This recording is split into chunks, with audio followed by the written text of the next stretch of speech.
میرے دادا مرشد کہتے ہیں عشق سرکار کی ایک شمع جلا لو دل میں، بعد مرنے کے قبر میں بھی اجالا ہوگا۔ اور میرے اعلیٰ حضرت فرماتے ہیں لحد میں عشق رخ شاہ کا داغ لے کے چلے، لحد میں عشق رخ شاہ کا داغ لے کے چلے، اندھیری رات سنی تھی چراغ لے کے چلے۔ اور بیدم شاہ بارسی تو حد کر گئے، کہنے لگے پسے مردن، بعد مرنے کے پسے مردن فرشتوں نے جو تلاشی لی تو کیا نکلا؟ فقط ایک دل کے گوشے سے خیال مصطفیٰ نکلا، فقط ایک دل کے گوشے سے خیال۔ اور کامل پیرو نہ دے باہو قبر جنا دی جیوے۔ میرے بھائی نبی پاک صلی اللہ علیہ وسلم کے ساتھ وفا کی تنگی دیکھ کر دقت ساتھ دیا، مکہ مخالفت کرتا تو جناب فاطمہ حضور کا خیال رکھتی، فاطمہ بنت اسد بڑا پیار کیا، بڑی محبت کی مولا علی کی والدہ نے، ہر دکھ ہر تکلیف کاٹی، لیکن رسول کائنات صلی اللہ تعالی علیہ وسلم کا ساتھ نہ چھوڑا۔ اور یہاں تک روایات میں ملتا ہے کہ جناب فاطمہ الزہرا جب بیعہ کے ان کے گھر گئی تو باہر سے سودا لا کے دیتی، حضرت فاطمہ سے بڑا پیار کرتی، بڑی محبت، مشکلات میں ساتھ دیا۔ جب وصال ہوا تو فرماتے کوہرام مچ گیا مدینے میں، لوگ منتیں کرتے تھے کہ حضور کا ایک بال مل جائے تو قبر میں بخشش کا سامان ہو جائے گا۔ رسول پاک نے فرمایا جب جناب علی کی والدہ کو غسل دے دو تو کفن پہنانے سے پہلے میرے پاس آنا۔ کہتے ہیں جب غسل دے لیا تو عرض کی حضور غسل ہو رہا ہے، کفن کا کیا کرنا ہے؟ حضور اندر گئے، قمیض بدلی اور جو کرتا پہنا ہوا تھا اتار کے دیا، فرمایا وہ علی کی ماں نہیں میری ماں ہے، اس نے میرے لیے بڑی تکلیفیں سہی ہیں، بڑی مشکل دیکھی ہے، فرمایا اس طرح کرو میرے کرتے میں اسے کفن دو۔ حضور نے جنازہ پڑھایا، اپنے کرتا لباس مبارک میں کفن دلایا، پھر جب وہ دفن ہوئی تو حضور قبر پہ کھڑے ہوئے، کھڑے ہو کے فرمایا اے اللہ اپنے سارے نبیوں کے وسیلے سے اور میرے وسیلے سے میری اماں کی بخشش فرما دے۔ پھر جو آسانیاں ملی ان لوگوں کو تو ان کی قبروں تک آسانیاں ملی، پھر ان کو قیامت تک کے لیے آسانیاں ملی جنہوں نے مشکلات کو دیکھا۔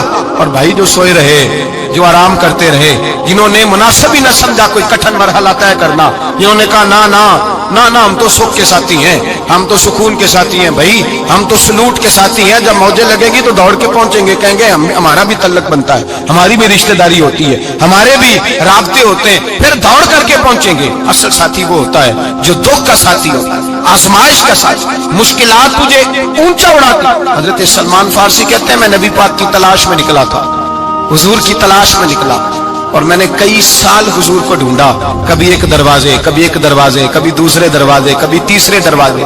فرماتے میں شہزادہ تھا پر بکتا بکاتا مدینے آیا، میں نے نبی پاک کی تلاش میں یہودیوں کی غلامی بھی کی، تیری تلاش میں پھرا میں جنگل پہاڑ اور دشت میں۔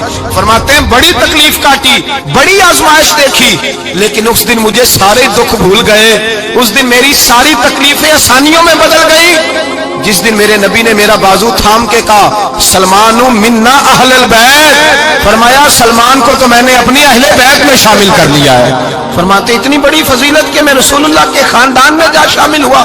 تو بھائی یاد رکھیں جب آپ کو مشکل آتی ہے تو آپ کو آسانی دینے کے لیے آتی ہے، جب آپ کی طرف کوئی آزمائش آتی ہے تو آسانی دینے۔ یہ بات صحیح ہے کہ بیٹیاں پیدا ہونے پہ مشکل ہوتی ہے، ان کے نصیبوں سے ڈر آتا ہے، پر جتنی آسانی اللہ بیٹیوں کے باپ کو عطا کرتا ہے اور جتنی رحمت رب بیٹیوں کے باپ پہ فرماتا ہے اتنی بھی کسی اور کے حصے میں نہیں آتی۔ اس میں شک کوئی نہیں کہ بوڑھے ماں باپ کو جب سنبھالنا پڑے تو مشکل ہوتی ہے، بوڑھوں کی طبیعت بچوں جیسی ہو جاتی ہے، دقت ہوتی ہے، آزمائش ہوتی ہے، ان کی بات سننا بعض اوقات کڑوا لگتا ہے، ان کی فرمائشیں بعض اوقات بچوں کی طرح ایسی ہوتی ہیں جو حل نہ ہو سکے، لیکن یہ وہی ماں باپ ہیں جن کی نوکری کے بارے میں میرے مصطفیٰ نے فرمایا اگر تو ایک رات انہیں خوش کرنے میں کامیاب ہوا تو اللہ 2 حج اور 2 عمرے کا ثواب عطا فرمائے گا۔ اس میں شک نہیں کہ بہت سارے کام مشکل ہوتے ہیں، کٹھن ہوتے ہیں، آزمائش والے ہوتے ہیں، اس میں کوئی شک نہیں کہ اس دور میں دین کا کام بڑا مشکل ہے، دعوت و تبلیغ کا سلسلہ بڑا کٹھن ہے، اس دور کے اندر حق بات بیان کرنا بڑا ہی مسئلہ ہے، اس دور کے اندر لوگوں کو کھری بات پہنچانا اور بتانا یہ اپنے ہاتھ میں آگ کا انگارہ پکڑنے کے مترادف ہے۔ لیکن میرے مصطفیٰ نے فرمایا تھا اس دور میں جب فتنہ ہو من تمسک بسنتی ان دا فساد امہ فلہ اجر 100 شہید، فرمایا اس دور میں جب آزمائشیں آ جائیں، تکلیفیں آ جائیں، اس دور میں جو میری سنت پر عمل کرے گا، رسول پاک کا وعدہ ہے اللہ ایک سنت پر عمل کرنے والے کو 100 شہیدوں کا ثواب عطا فرمائے۔ اللہ 100 شہیدوں کا درجہ دے گا اسے. تو بھائی جس قدر مشکل زیادہ اس قدر آسانی بھی، اس قدر اجر بھی زیادہ. مشکلات سے گھبرایا نہ کریں، ذہن بنا لیں کہ جس رب نے دی ہے وہی اللہ نجات بھی عطا فرمائے گا. انسان آسان ہو جاتا ہے. ہم لوگوں نے نا دوڑ صرف سکھ کٹھے کرنے کے لیے لگا لی ہے، سکھ کٹھے کرنے کے لیے. وہ لوگ دکھوں میں راضی رہتے تھے، دکھوں میں راضی رہتے تھے، آزمائشوں میں. ہمارا دعویٰ ہے رب رسول سے پیار کا، اور میرے حدیث بخاری میں ہے، فرمایا جو مجھ سے جتنا زیادہ پیار کرے گا اتنا اس کی طرف مشکل زیادہ آئے گا.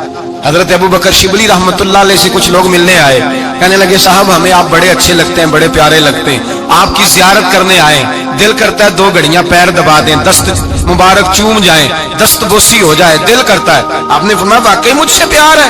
کہا حضور بڑا پیار ہے. فرمایا سوچ لو کا صاحب بڑا پیار، پھر سوچ لو کا بڑا پیار ہے.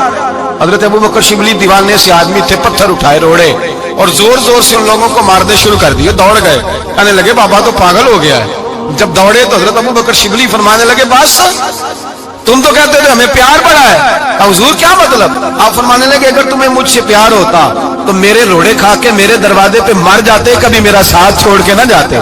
تمہیں پیار نہیں، تم سب کے سجن ہو، تم چوری کھانے والے میاں مٹھو ہو. تم تو اس لیے آئے ہو کہ یہاں برکتیں ملیں گی، موجیں ملیں گی. تمہیں پیار نہیں. ہمیں خدا رسول سے پیار بھی ہے، ذرا سی آزمائش آئے رونے بیٹھ جاتے ہیں. غریب بھی رو رہا ہے، بیمار بھی رو رہا ہے، تنگ دست بھی رو رہا ہے، اور جو آدمی کسی مشکل میں گرفتار ہے وہ بھی کہتا ہو جتنا میں الجھ گیا ہوں ہے ہی کوئی نہیں. اٹھیں، بیدار ہوں، اپنے آپ کو توانا کریں، اپنے اندر جولانیاں پیدا کریں.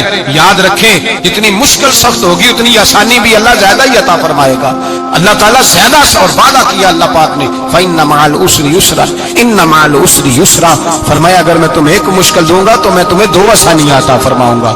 اللہ تعالیٰ ڈبل آسانی دیتا ہے اگر کسی پر مشکل ڈالتا ہے. اپنے آپ کو کمزور نہ کریں، ذہن بنائیں دکھ سہنے کا، مزاج بنائیں تکلیف برداشت کرنے کی. پھر یہ مشکل نہیں ہوگا، پھر آسانی سے بندہ گزر جائے گا.